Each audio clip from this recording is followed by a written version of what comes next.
세상을 손안에 담는 기술 지도. 고산적 김정호가 그린 대동여 지도. 하늘을 읽고 땅을 그리며 인류는 지도를 만들어 왔는데요. 가장 오래된 세계 지도로 알려진 점토판 지도. 바빌로니아 지도를 시작으로 최초로 경선과 위선을 표시한 프톨레마이오스의 지도. 지구의 둘레를 계산했던 에라토스테네스의 지도. 우리나라 최초의 세계 지도인 혼일강리 역대 국도 지도와 대동여 지도까지 지도는 인류의 역사와 함께 해왔죠.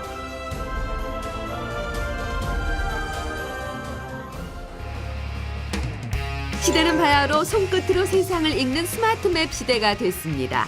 우리 일상을 편리하게 해주는 유용한 공간 정보. 지도는 어디에서 어떻게 만들어지고 있을까? 그 답을 찾기 위해 한 해 830만 건의 공간 정보를 제공하는 국가기관 국토지리정보원을 찾았습니다. 진짜 신기하다. 지도 제작이라는 그 분야의 촬영을 지원받는 걸 알게 되었고, 그래서 제 전공과 연관이 있다고 생각도 해서 지원하게 됐습니다. 지도 제작의 시작인 항공 촬영부터 도화, 측량, 편집까지 대한민국 지도의 기본 세우기에 도전.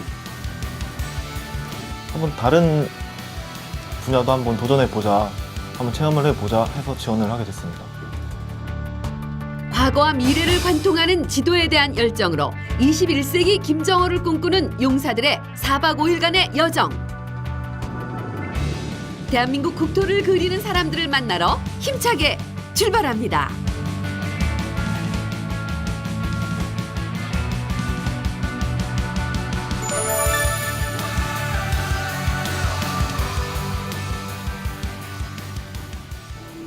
팔달문 사거리 용사들을 만났습니다. 지금 뭐 하고 있어요? 지금 국토지리정보원 찾아가려고 핸드폰으로 지금 지도 확인하고 있어요. 목적지를 지정하면 내 위치를 찾아 최적의 길을 알려주는 스마트폰 지도. 여기 팔달문에서 정보지리원까지 약 4.32km로 버스로 26분 정도 걸려요. 예, 뭐 이렇게 모르는 길을 갈 때는 항상 지도를 이용해요. 스마트폰 맵이 알려준 대로 버스에 오르는 용사들. 위치는 물론 예상 소요 시간까지 알려주는 똑똑한 스마트 맵. 이것이 바로 공간 정보입니다.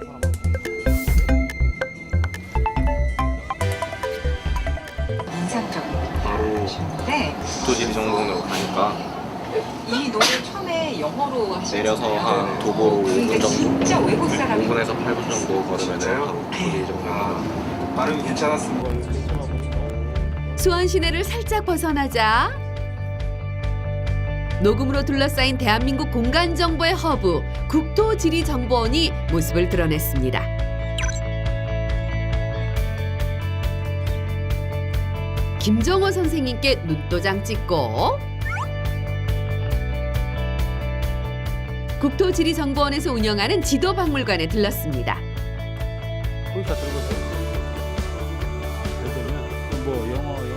지도박물관은 저희 이제 국토지리정보원이 운영하는 국립박물관인데요.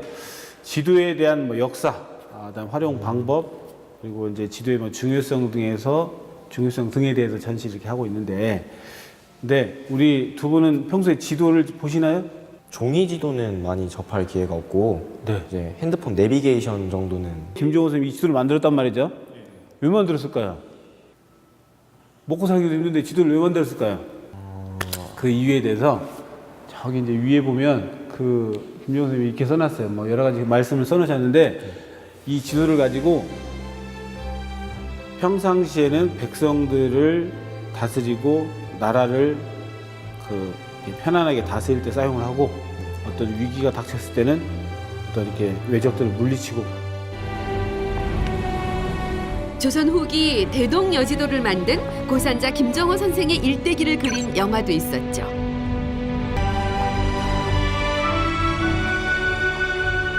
조선 팔도 1만 3,100여 개가 넘는 지명의 도로와 역참, 창고, 봉수와 산성들까지 다 표시해뒀다. 예. 구산정 김정호가 그린 대동여 지도입니다. 우리나라 지도 역사의 큰 획, 대동여지도. 실물 크기의 대동여지도가 전시돼 있는 지도박물관은 우리나라 지도뿐만 아니라 외국고 지도, 다양한 측량 기기들을 통해 지도와 지도 제작 기술의 변천 과정을 살펴볼 수 있는 곳입니다. 용사들이 가장 관심 있어 한 동해지도 전시관.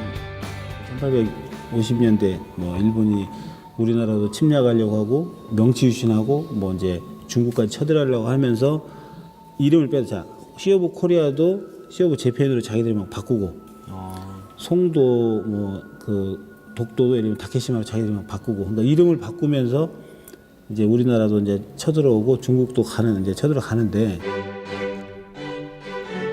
여전히 논란이 되고 있는 동해 그리고 독도. 외국고 지도에 명확히 표기된 사실은 동해, 독도는 한국의 영해, 영토라는 것. 독도를 3D로 구현한 영상도 보이는데요. 지금 보시는 지도가 독도 3차원 지도예요. 3차원. 자, 입체죠.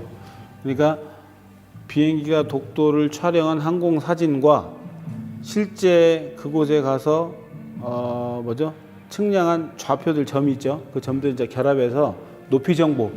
그러니까 평면 지도잖아요. 지도는 평면 지도에 높이나 속성들을 주면 이렇게 이제 입체로 이제 만들어지는 거죠. 현지 측량을 통해 독도에 대한 다양한 공간 정보를 구축했다고 합니다. 무료로 관람이 가능한 지도박물관은 한 해 3만 명 이상이 다녀간다는군요. 가깝지만 먼 곳, 북한 지역을 검색할 수 있는 전시관도 있었습니다. 자, 북한 지역으로 자 보이나요? 확대되죠? 자 여기가 이제 평양이에요. 평양. 국토지리정보원에서 북한 지도를 다 만들어놨어요. 왜 만들었을 것 같으세요? 북한 지도를 왜 만들죠? 통일 준비? 정답. 어떻게 알았어요? 맞아요. 예를 들면 오늘이라도 북한이 예를 들면 우리하고 이제 그 전쟁도 끝나고 네. 통일이 됐어요. 우리가 북한 개발도 좀 해주고, 그죠? 도로, 철도도 연결을 시키고, 철도 연결이면 이렇게 유럽 여행도 가야 되고, 그죠? 지하전도 개발해야 되고, 그러려면 북한에 대한 정확한 국토에 대한 정보가 있어야겠죠, 그죠? 그래서 2009년부터 지금까지 계속 좀 더 정확하게 북한 지도를 이미 다 갖춰놨어요. 위성으로 촬영한 북한 전역의 지형, 지명이 표시된 지도를 볼 수 있다는 사실.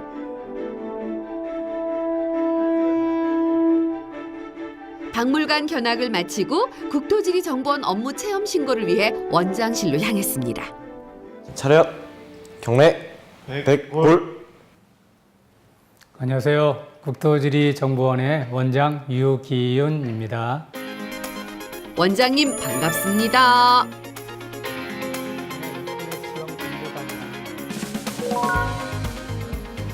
지도가 왜 중요한지 정확한 지도를 만드는 게 얼마나 중요한지 여쭤보고 싶습니다. 예, 지도는 우리 국토에서 뭔가를 할 때 꼭 필요합니다. 이를테면 도로나 철도를 깔 때 지도가 필요하고요. 집을 짓는다거나 지하에 상하수도관을 매설할 때도 지도가 필요합니다. 또 도시계획을 수립한다거나 재개발 또는 산업단지를 만들 때도 필요하고요. 우리 일상생활에서는 여행을 하거나 관광을 할 때도 지도가 필요합니다. 앞으로 국토지리정보원이 추진하는 사업 방향이 어떻게 되는지 여쭤보고 싶습니다. 모바일 로봇에 인공지능이 장착되어서 그들이 스마트한 로봇으로 우리 주변에 나타날 준비를 하고 있다는 점에 주목을 하고 싶습니다. 즉, 우리 국토에 관한 모든 공간 정보, 지형 지물에 관한 정보를 다 디지털화해서 국민들이나 또는 로봇에게 제공할 준비를 하고 있는 겁니다. 원장님이 생각하시는 지도란 무엇이다? 예, 지도란 마중물이다. 미래라고 하는 큰 물이 우리 앞에 다가오는데 지도가 마중물 역할을 하고 있는 것입니다.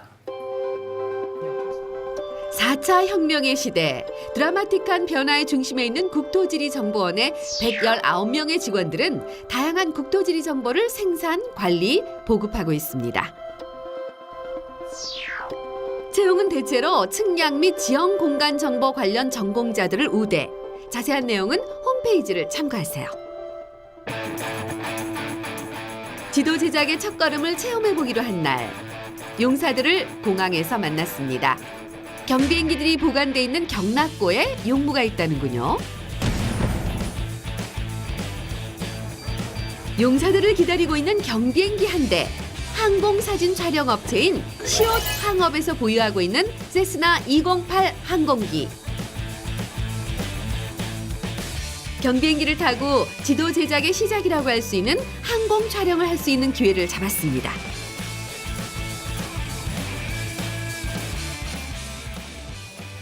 보이시는 이 항공기가 바로 저희 항공 사진 촬영용 항공기 세스나 208 브라보입니다. 최대 출력 675 shp, 최대 속도 325km/h, 3만 피트 고도까지 비행이 가능한 프로펠러 항공기 세스나 208. 이걸 정말 용사들이 탄다고요? 혹시 이 항공기에 대해서 조금 더 자세하게 설명을 해주실 수 있나요? 이 세스나 208 브라보라는 이 항공기는 가격은 우리 한화로 하면 25억에서 30억 정도 하는 항공기고요.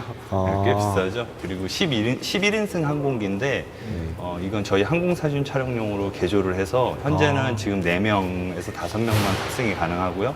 그리고 카메라를 달 수 있는 홀이 달려 있어서 저희 카메라를 지금 장착되어 있는 상태입니다. 카메라가 어디 달렸는지. 카메라는 이 카메라 항공기 뒤쪽에 달려 있는데요. 한번 보시겠어요? 네. 항공 촬영용 카메라는 어떻게 생겼을지 궁금한데요. 여기 보시는 것 같이 여기 보이시는 게 디지털 카메라입니다. 디지털 카메라고 원래는 여기가 시트로 그 승객들이 앉을 수 있는 의자가 장착이 되어 있어야 하는데요. 저희 항공기 같은 경우에는 항공 사진 촬영용이기 때문에 의자를 다 제거하고 보이시는 것처럼 사진 촬영을 할 수 있도록 홀이 전방과 후방에서 2군데가 뚫려 있습니다. 그래서 항공기를 지금 올려놓은 상태고 울트라캠에서 제작한 이 항공기로 항공 사진 촬영을 실시하고 있습니다. 이 카메라에 네. 좀 화소나 얼마나 잘 찍히는지 좀 여쭤보겠습니다. 화소 수는 약 1억만 화소 정도 되고요. 생각보다 굉장히 잘 지키죠. 높은 화소네요. 예, 높은 화소고 이 항공기로 국토지리정보원에서 발주한 항공사진 촬영을 주로 하는데 고도에 따라서 좀 달라지긴 합니다. 축척에 따라서 축척이라고 해서 1대 1000, 1대 5000 이런 식으로 나뉘게 되는데요. 그 축척에 따라서 고도가 달라지기 때문에 그 축척에 맞춰서 항공사진 촬영을 실시하고 있습니다. 이륙 시간 임박, 이륙 준비와 촬영 준비를 서두릅니다. 카메라 도어 스위치, 오케이. 비행기 하부홀 문을 열자 항공 촬영용 카메라의 눈 8개의 렌즈가 모습을 드러냅니다. 진짜 신기하다. 8대로 찍네. 8대? 네, 8대. 둘, 셋, 넷, 다섯. 맞네, 8대.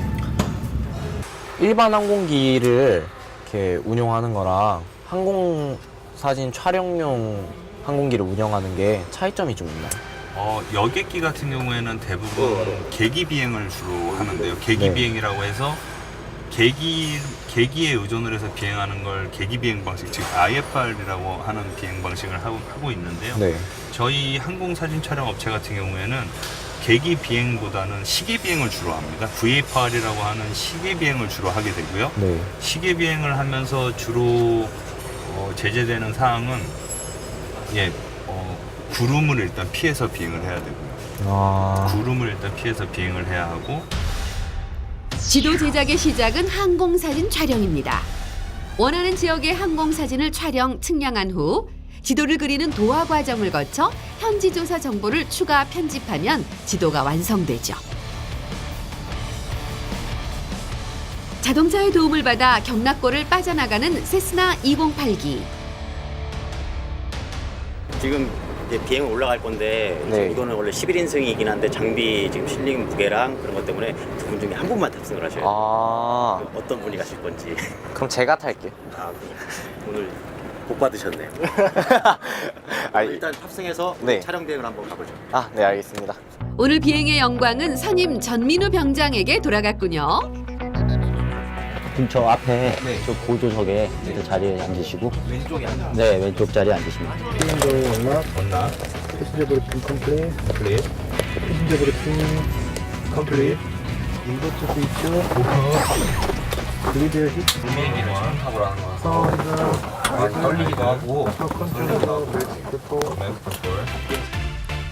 커다란 소음을 내며 드디어 엔진 가동. 이륙 준비 완료. 전민우 병장도 준비 완료. 항공 촬영 준비도 완료됐습니다.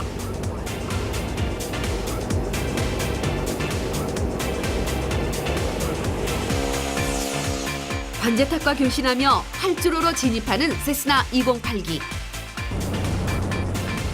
출력을 최대로 끌어올리며 드디어 출격.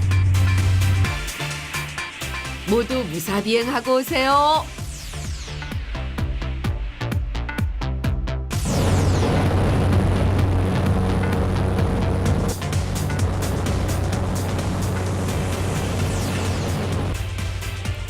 축척에 따라 고도를 달리하는 항공 촬영. 오늘 촬영은 지상 3km 지점에서 실시한다고 합니다. 우리가 이제 지금 촬영하고 있는 사업은 국토지원에서 지금 발주한 국가 기본도 제작 사업의 대부분의 항공 사진을 촬영하고 있습니다. 통상적으로 장비 촬영 스펙은 우리가 5cm급이라 그래가지고 5cm급 이상 되는 영상을 이제 촬영하는데 지금 기본도 사업은 25cm급 영상을 촬영하는 사업이에요. 25cm급이라는 것이냐면은 우리가 영상을 이제 표현할 때 많은 픽셀들이 모여서 사진을 표현을 하는데 근데 그 픽셀 하나하나가 지상이 이제 25cm 같은 경우는 지상 25cm를 하나의 픽셀로 표현해요. 혹시 오늘 저희가 촬영하게 될 장소에서 고도는 어느 정도 높이로 날아서 비행을 하는 건가요? 오늘은 지금 비행고도가 한 5,000에서 6,000m 정도. 그러니까 한 지상에서 한 3km 정도 되는 높이, 2km에서 3km 정도 높이에서 지금 찍을 예정이고요. 오늘 날씨가 좀 안 좋긴 한데 일단 촬영장 가서 기상 상황이랑을 파악하고 촬영이 적합하면은 촬영을 진행할 예정입니다. 국가 기본도란 나라의 기본이 되는 지도로 국토지리정보원에서는 2년을 주기로 전국의 모든 정보를 수정하여 국가 기본도를 제작하고 있습니다. 기상 상황에 영향을 많이 받는 항공 촬영. 날씨가 흐려서 걱정했는데 다행히 촬영이 가능한 모양이네요. 이제 촬영을 시작하거든요. 한번 와서 보시겠어요?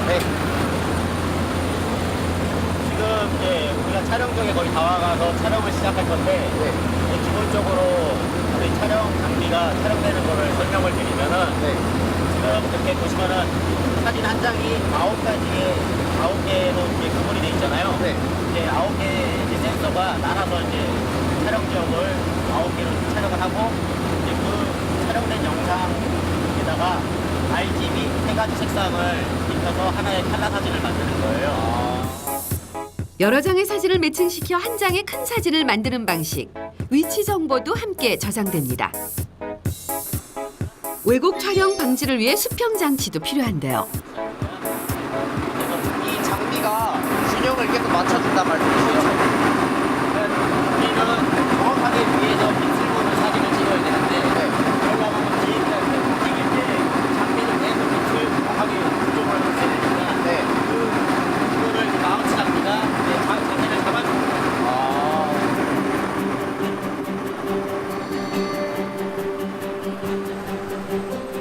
날이 점점 더 흐려지는 탓에 촬영이 더 이상 불가능한 상황. 서둘러 돌아가기로 결정.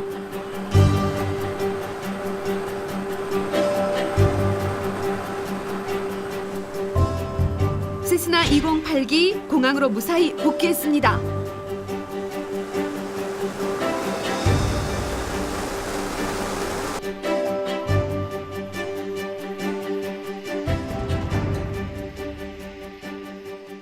오늘 비행하니까 어땠어요? 진짜 살면서 처음 해보는 경험이라서 좀 많이 낯설고 그리고 일단 너무 재미있었고 설명을 또 잘해주셔가지고 기계들에 대해서 처음 보는 기계인데도 불구하고 되게 확실히 뭐 어떨 때 쓰이는 기계인지 이런 걸 알 수 있어서 좋았던 것 같아요. 오늘 고생 많았어요. 고생하셨습니다. 네, 수고했어요. 감사합니다. 시옷 항업 항공 운항팀과 영상 정보팀은 현장 업무 끝. 수고 많으셨고요.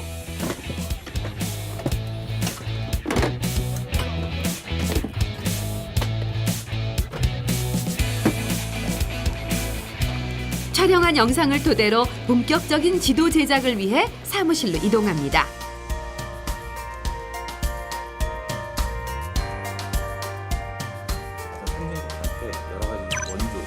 국토지리정보원의 협력업체인 시옷 항업은 항공사진 촬영 및 지도 제작, 공간정보 데이터베이스 구축 사업을 하는 기업인데요. 영상도화팀 직원들이 기존 촬영 영상을 토대로 도화 작업 중이었습니다. 조금 전에 그 촬영된 영상을 여기다 지금 도화기에 구현을 해놓고 지금 오퍼레이터가 지금 하나하나 대상물, 피사체에 대한 대상물에 대해서 하나하나 수작업으로 작업을 하고 있는 과정입니다. 오, 화면이 좀 흐릿한데요.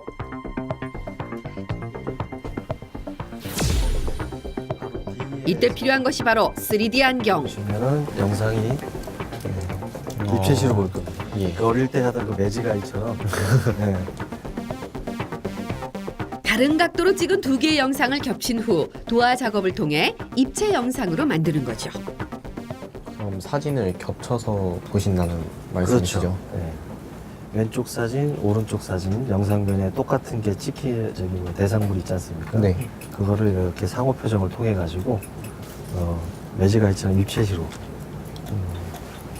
그럼 저희가 모르는 사이에 비행기가 저희 머리 위를 날아다녀서 사진을 찍고 간 거네요? 네, 그렇습니다.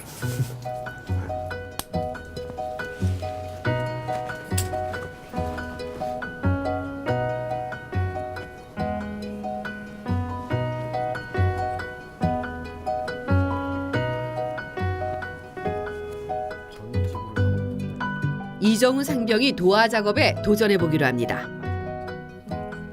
계속 1년 동안 해야 돼요. 자, 옮겨보시면 이거는 움직이시죠? 예. 저쪽을 한번 또 움직여보시면 X축으로 움직이죠. 자, 이게 프로틴 마크가 지금 올라오고 있고, 자, 내려가죠. 그죠? 불과 30년 전만 해도 필름으로 찍은 항공 사진 위에 반투명 종이를 대고 연필로 도화 작업을 했다는 사실. 대부분 디지털화됐지만 지도를 그리는 영역은 여전히 사람의 손이 많이 필요하다고 합니다.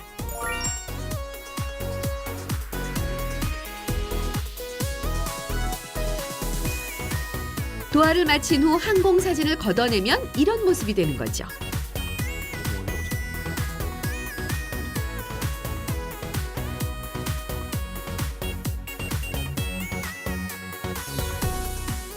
도화 작업을 하는데 네. 하루 작업량이 얼마나 되나요? 도화 작업 대상지가 좀 몇 가지로 나눠져요. 시가지, 구릉지, 산악지.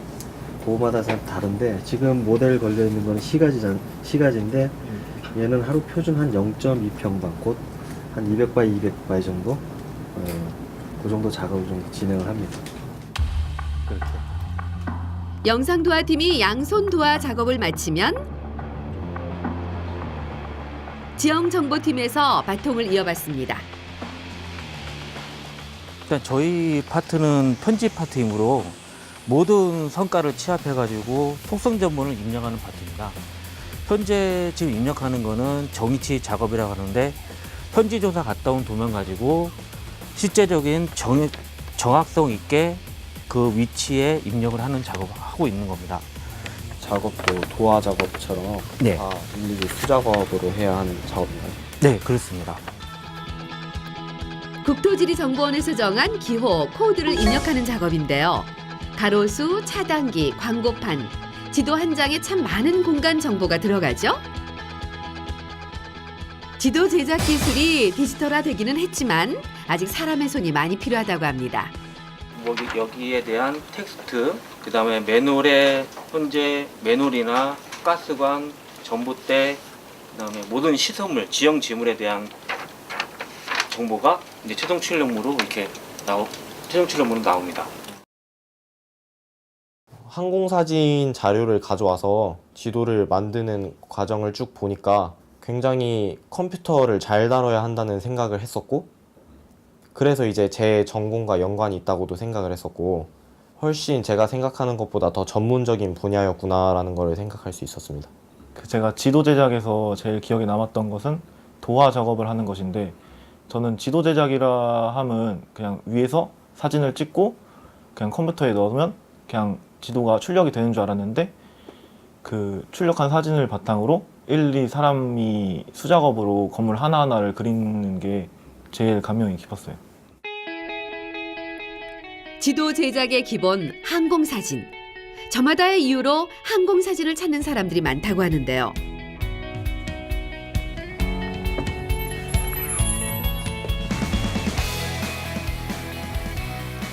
국토지리정보원 고객지원센터에서 과거, 현재 항공사진을 발급받을 수 있다고 합니다.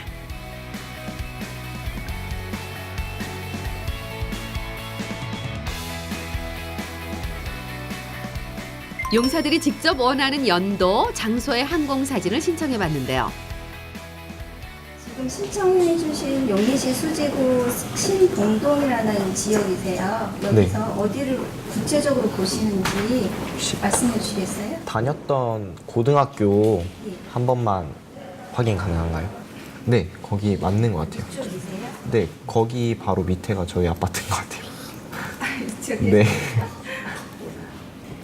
2000년도는 흑백 사진이에요. 2010년부터 컬러예요.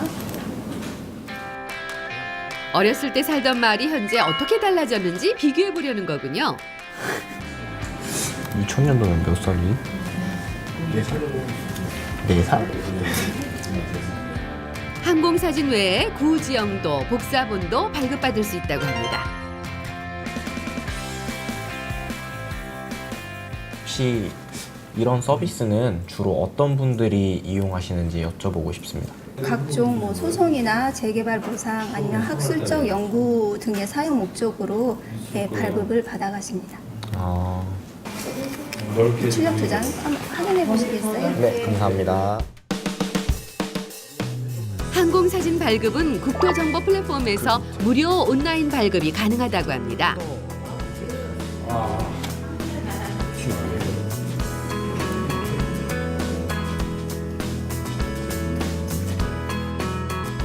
국토정보자산관리부서 국토조사과를 방문한 용사들. 인구, 건물, 토지 등 다양한 통계 정보를 제공하고 국제협력 업무도 담당하는 부서입니다. 국토통계지도는 저희가 인구, 건물, 토지에 대해서 격자화했습니다. 서울특별시의 종로구의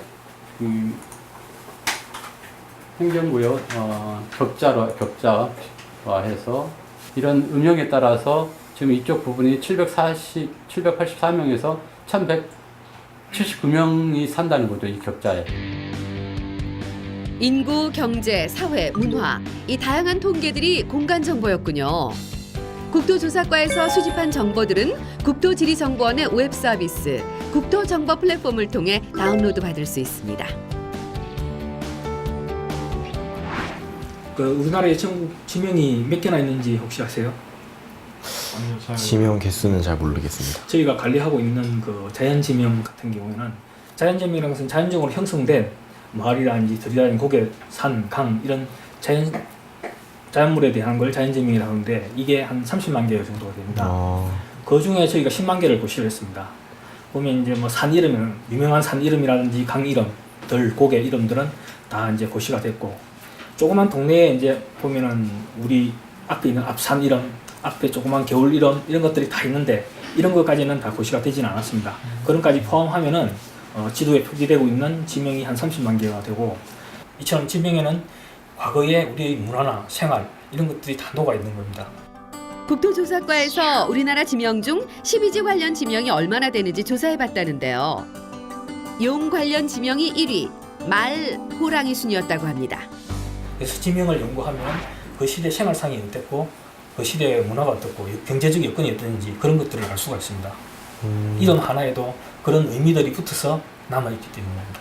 그래서 저희들이 이런 지명들에 대한 유래를 조사를 합니다. 왜 이 지명이 생겼고 또 지명이 어떻게 변천되어 왔는지 이런 것들을 조사해서 지명 유래집이라는 책자를 만들어서 이제 배포를 하고 인터넷으로도 서비스를 하고 있습니다.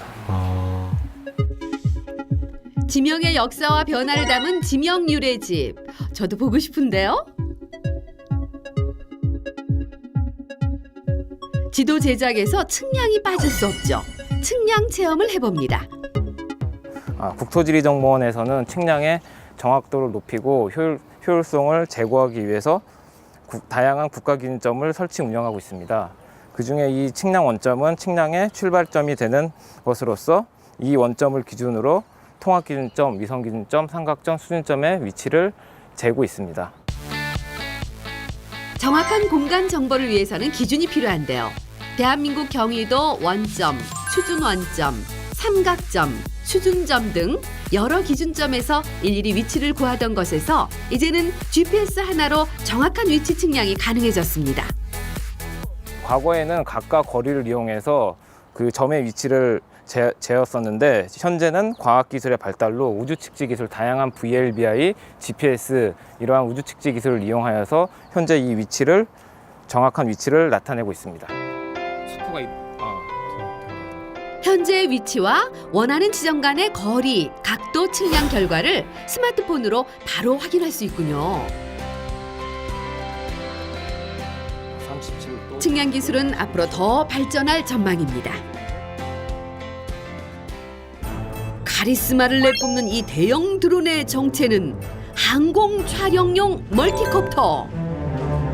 지금 오늘 소개해드릴 장비는 회전익해서 멀티콥터라고 보통 부르거든요.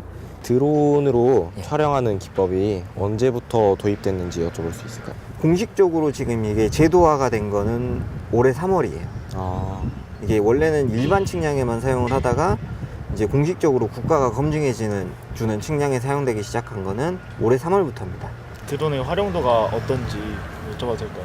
일반적인 경비행기를 이용한 항공 촬영보다는 포함할 수 있는 면적이 좁아요. 좁은 대신에 뜨기가 좀 더 쉽다는 장점이 있고요. 비용이 적게 들고, 근데 하늘에 구름이 끼면 경비행기로는 지상 촬영을 못 해요. 구름 위로 비행하기 때문에. 근데 드론 같은 경우는 낮은 고도에서 비행을 하기 때문에 날씨의 영향을 좀 적게 받아요. 구름의 영향을 적게 받고, 그다음에 고도가 낮기 때문에 더 고해상도의 영상을 얻을 수가 있고, 그런 장점이 있습니다. 드론 덕분에 가능해진 고해상도 영상 수집. 드론을 활용한 공간 정보 데이터는 비약적으로 늘어날 전망. 다리 접히는 거. 지금 보시는 화면도 방송용 드론으로 촬영한 영상.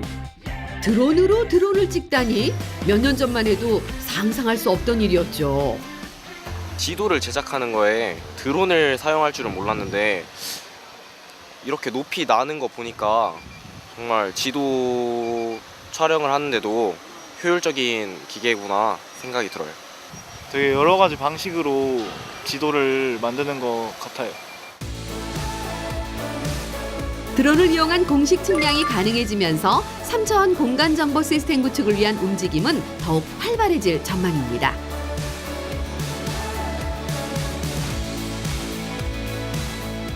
드론으로 촬영한 영상을 확인해 볼까요?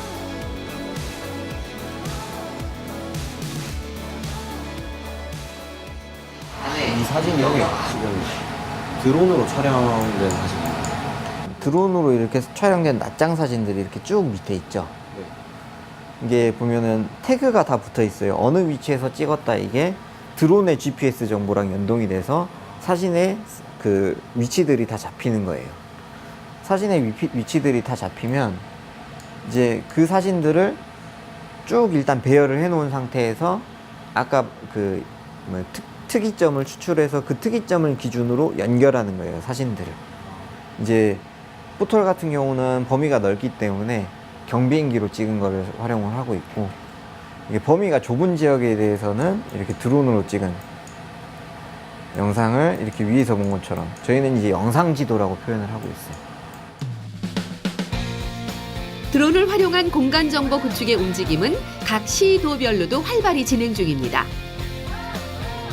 관련 분야의 인력 채용도 함께 늘어나겠죠?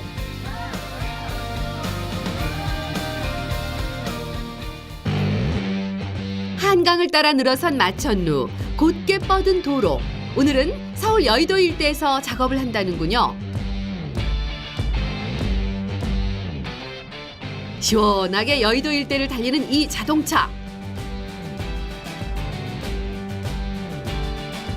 근데 뭔가 이상한 걸 달고 있네요. 로봇 얼굴 같기도 한 이상한 물건의 정체는? 차량형 레이저 측량 장비 MMS. 정밀 도로 지도 데이터를 수집할 수 있는 고가의 장비입니다. 이 장비가 바로 이렇게 MMS라는 장비예요. 보시다시피 이제 장비가 그 MMS 센서부와 제어부가 있고, 그다음에 이 이동 차량을 이용해서 보시는 이 도로들을 이동하면서 측량하게 되는데요. 여기 이제 위에 보시는 게 카메라, 그다음에 이제 위에 GPS, 그다음에 왼쪽에 지금 돌아가는 저 원통 모양이 있는 게 가장 중요한 레이저 스캐너 장비예요. 저게 이제 1초에 100만 포인트의 주사를 하고 있어요.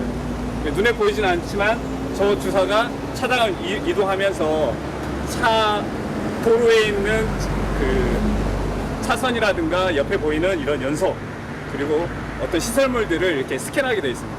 네. 이런 데이터를 이용해 가지고 이제 실내에 들어가서 2차적인 가공 작업을 하게 되고요. 그 데이터를 이용해서 저희가 이제 원하는 자율주행용 어떤 정밀도로 데이터를 구축하게 되죠. 이 장비 같은 경우는 거의 한 8억 정도 되고요. 600만 화소 카메라 렌즈가 7개, 최대 119m까지 레이저를 주사할 수 있는 최첨단 측지 측량 장비 MMS. 소리 나는 MMS 장착 차량을 타고 여의도 일대 정밀도로 데이터를 수집하는 것이 오늘의 임무. 도로를 달리며 측지 측량을 시작합니다.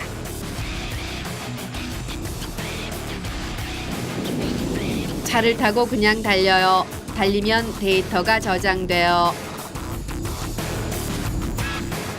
네, 지금 보시는 화면이 아까 말씀드렸듯이 카메라가 찍히는 걸 볼 수 있죠. 7개 카메라, 그다음에 안쪽 하단에는 이제 전군이 방사되는 모습을 볼 수 있는데, 보시면 노트북으로 MMS 제어가 가능. 데이터는 자동으로 저장됩니다. 촬영을 하기에 좀 최적의 속도가 있을까요? 굉장히 중요한 포인트인데요. 저희는 이제 주사 방식에 따라서 이제 데이터를 취득하는 게 달라지는데요. 1초에 100만 번 방사를 한다고 그랬잖아요. 예. 그게 방사하는 이 회전수가 있기 때문에 이게 속도가 굉장히 빠르면 그 간격이 많이 벌어지게 됩니다. 그렇게 되면 저희가 측량하고자 하는 그런 데이터들을 놓치게 되겠죠. 그래서 이제 그런 데이터를 최대한 놓치지 않으려면은 적정한 속도가 필요한데, 시내 구간 같은 경우는 저희가 한 45km 정도 달리고, 고속도로 구간 같은 경우는 65km 정도를 주행하게 됩니다. 주변에 시설물이 많고 얻어야 할 정보가 많은 구간일수록 조금 더 천천히 달려서 세밀하게 레이저를 쏘신다는 말씀이신 거죠? 네, 그렇죠. 아주 잘 이해를 잘하셨네요. 네. 혹시 제가 인문계 쪽 국제개발협력학과를 전공하고 있는데 저도 이런 관련 직업을 할 수 있을까요? 저도 사실은 이제 학부는 컴퓨터공학이에요. 네. 그리고 이제 제가 이제 공간 정보가 굉장히 중요하다는 걸 느꼈고, 그 중요하다는 걸 느꼈기 때문에 저도 대학원을 가서 공간 정보를 이제 전공을 했어요. 네. 그러니까 모든 어떤 연구나 개발 이런 부분들은 자기의 니드, 자기의 필요성, 그다음에 앞으로 전망을 보고 이제 선택하는 게 굉장히 중요하다고 생각되거든요. 근데 지금 현재 보시는 이 MMS 장비는 자율주행에서 쓰이는 가장 기초적인 데이터거든요. 그러니까 모든 산업, 모든 기초 기술이기 때문에 이런데 이런 ML 측량이 굉장히 중요하구나 저는 느꼈어요. 달리기만 해도 수집되는 정밀도로 데이터. 오늘의 작업이 몇 년 후 무인 자동차 자율주행을 가능하게 할 겁니다.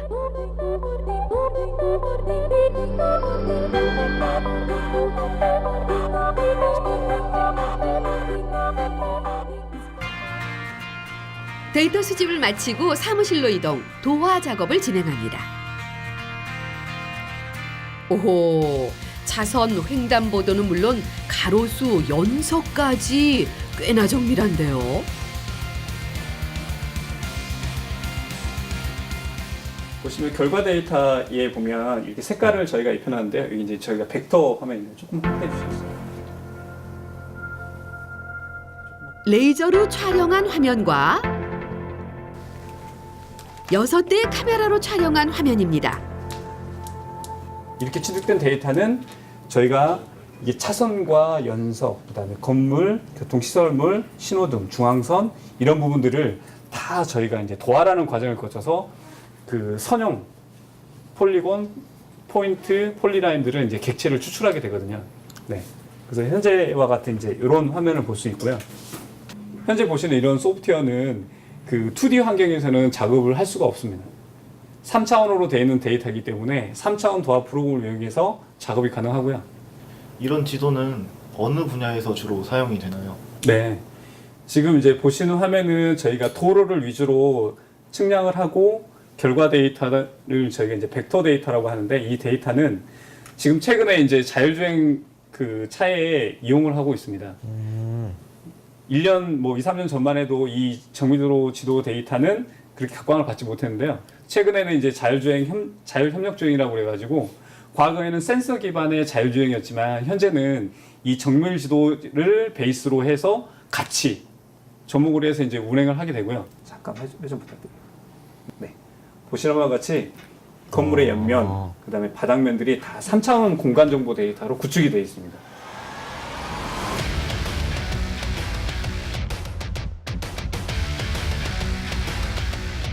머지않은 미래의 현실이 될 자율주행 자동차.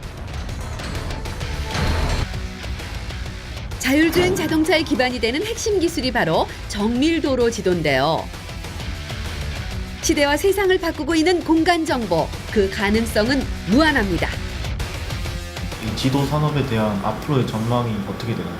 이제는 인공지능 시대입니다. 사물이 이런 정보들을 받아들여서 그것을 해석해서 저희한테 더 유용한 정보를, 다른 정보와 연계된 정보를 주는 이제 그런 산업으로 발전을 하고 있다고 말씀을 드릴 수가 있고요. 혹시 이제 우리나라가 북한이랑 분위기가 괜찮아서 이제 통일이 만약에 된다면 네. 혹시 전망이 좀 좋지 않을까요? 저희가 통일이 되면 가장 먼저 국토조사를 해야 됩니다. 그래서 지적 분야에서도 어떤 지적재 조사라든지 이런 것들을 확대해서 국가까지도 이제 정보가 필요한 거고요. 그러니까 통일은 한마디로 저희 분야에서는 굉장히 블루오션이라고 할 수가 있겠죠. 통일이라는 화두는 뭐 저희 분야뿐만 아니겠지만 뭐 전 분야에서 많은 고용과 그런 많은 일자리와 그리고 일들을 창출하는 좋은 기제로 작용을 할 것입니다. 세기를 만들어가는 과거, 현재, 미래의 고산자들을 만난 시간.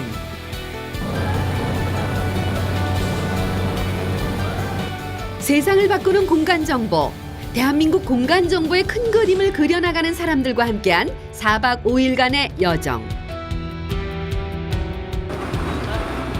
모든 청춘들이 자신만의 꿈의 지도를 완성할 수 있기를 응원합니다.